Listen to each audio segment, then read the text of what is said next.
اور انہیں بھی شہادت نصیب ہوئی۔ ان کو گرتا دیکھ فوراً عبداللہ ابن روا ان کے ہاتھ سے نبی کریم کے نام کا علم لیتے ہیں اور اپنے اس لشکر کی اگوائی کرتے ہیں۔ جنگ ہوتے ہوتے شام ڈھل جاتی ہے، ابن روا کو بھی شہادت نصیب ہوتی ہے۔ مسلمانوں کی اس زبردست حالات کو دیکھ کر نبی کریم جو وہاں موجود نہیں تھے، لیکن نبی کریم کی روح، نبی کریم کی آنکھیں اسی جنگ کے میدان پر ٹکی تھیں، نبی کریم کی آنکھوں سے آنسو جاری ہو جاتے ہیں اور نبی کریم فرماتے ہیں کہ ایک ایک کر کے میرے جانثاروں کو شہید کر دیا گیا ہے اور جنت ان کا اب ٹھکانہ ہوگا۔ اور اس کے بعد نبی کریم کی آنکھوں سے آنسو جاری ہو جاتے ہیں اور نبی کریم اپنے مقام سے کھڑے ہو کر فرماتے ہیں کہ اب اس جنگی لشکر کے کمانڈر ہوں گے خالد ابن ولید۔ نبی کریم فرماتے ہیں یہ ہے خالد ابن ولید اور اس کا لقب آج سے ہوگا سیف اللہ، اور یہ کفاروں اور ظالموں کے اوپر اللہ تعالیٰ کی وہ تلوار ہے جو کبھی نہ ٹوٹے گی اور کبھی نہ ہارے گی۔ اور یہی ہوتا ہے، خالد بن ولید جو لگاتار جنگ کے میدان میں لگے ہوئے تھے اور جن کی تلواریں بار بار ٹوٹتی جا رہی تھیں، جب وہ اپنی 8ویں تلوار کے ساتھ جنگ کے میدان میں نبی کریم کے نام کا علم لیے ہوئے اترے تو وہ بجلیوں کی طرح کفاروں کے اوپر پڑے۔ خالد بن ولید مسلمان ہونے کے طور پر اپنی پہلی جنگ لڑ رہے تھے۔ یہ وہی خالد بن ولید ہیں جنہوں نے جنگ احد کے معاملے میں مسلمانوں کو کراری شکست دکھائی تھی۔ ان کی جنگی صلاحیت کہ نبی کریم اور سبھی مسلمان پوری طرح قائل تھے، اور اس کے بعد خالد بن ولید اپنی جنگ کی صلاحیت کا مظاہرہ دکھاتے ہیں اور سبھی مسلمانوں کو پیچھے ہٹنے کے لیے کہتے ہیں اور بائیں طرف کے مسلمانوں کو دائیں طرف اور دائیں طرف کے مسلمانوں کو بائیں طرف جانے کے لیے کہتے ہیں، اور اپنے لشکر کے کچھ مسلمانوں کو دوسری طرف جا کر ریت کا غبار اڑانے کے لیے کہتے ہیں اور آوازیں کرنے کے لیے کہتے ہیں۔ اگلے دن صبح کو جب کفاروں اور مسلمان آمنے سامنے ہوتے ہیں تو رومنز کو یہ دھوکہ ہو جاتا ہے کہ شاید مسلمانوں کو پیچھے سے بڑی مدد آ پہنچی ہے، تو ایسے میں ان لوگوں کے حوصلے پوری ہی طرح پست ہونے لگتے ہیں اور وہ ڈرنے لگتے ہیں، ان کے قدم پیچھے کی طرف ہٹنے لگتے ہیں۔ ان کے قدموں کو پیچھے ہٹتا دیکھ خالد ابن ولید ان کے اوپر ٹوٹ پڑتے ہیں۔ اس جنگ میں وہ ان کو بھاری نقصان پہنچاتے ہیں۔ ان کے پیچھے ہٹتے لشکروں کو دیکھ خالد ابن ولید حکم دیتے ہیں کہ سبھی مسلمان واپس لوٹ چلیں، کیونکہ اتنی کم تعداد کے ساتھ ان سے جنگ کرنا ممکن نہیں ہو پائے گا۔ اور یہ کہہ کر خالد ابن ولید سبھی مسلمانوں کو صحیح سلامت واپس لے آتے ہیں۔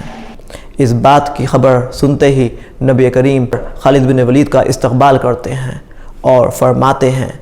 کہ تمہاری جنگی صلاحیت اور تمہاری عقل مندی ضرور مسلمانوں کو بڑی کامیابی دکھائے گی۔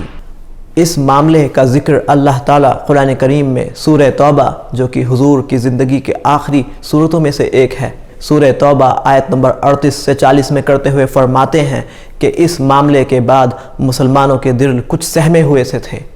اور اسی کے لیے اب نبی کریم فیصلہ لیتے ہیں کہ اب وہ خود ایک بڑے جنگی لشکر کی اگوائی کریں گے اور اپنی پوری قوت اور طاقت کے ساتھ کفاروں سے لڑیں گے، اور اس کے لیے نبی کریم 30,000 مسلمانوں کا ایک زبردست جنگی لشکر تیار کرتے ہیں۔ اور اس جنگی لشکر کے تیار کرنے میں اللہ تعالیٰ فرماتے ہیں کہ اب یہ وہ سب سے بڑا امتحان ہے جس میں اب یہ صاف طے ہو جائے گا کہ کون منافق ہے، کون مشرک ہے اور کون سچا مسلمان ہے، کیونکہ اس موقع پر وہ ٹکرانے جا رہے تھے دنیا کی سب سے بڑی حکومت رومن امپائر سے، جس کی تعداد کا کوئی اندازہ لگانا ممکن نہیں تھا۔ اور نبی کریم کے حکم کے مطابق ایک بڑا جنگی لشکر تیار کیا جاتا ہے، اور سخت گرمی کے دور کے اندر نبی کریم سبھی مسلمانوں کو لے کر 15 دن کا سفر طے کرتے ہوئے سیریا کی سرحدوں تک پہنچ جاتے ہیں اور ہیریکولس کو للکارتے ہیں اور کہتے ہیں کہ آئیں ہمارا سامنا کریں۔ لیکن اب رومنز بہت اچھی طرح سمجھ چکے تھے کہ جو مسلمان 3000 ہو کر ان کے قابو سے باہر تھے، ان کی اگوائی اگر خود رسول اللہ صلی اللہ علیہ وسلم کر رہے ہیں تو ان کا شکست پانا ناممکن ہے،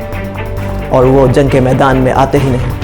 بلکہ اپنی سرحدوں سے پیچھے کی طرف لوٹ جاتے ہیں۔ لیکن اس معاملے کے بعد اب پوری دنیا یہ اچھی طرح سمجھ جاتی ہے کہ مسلمانوں سے ٹکر لینا اب کسی کے بس کی بات نہیں۔ جب رومنز جیسی طاقتور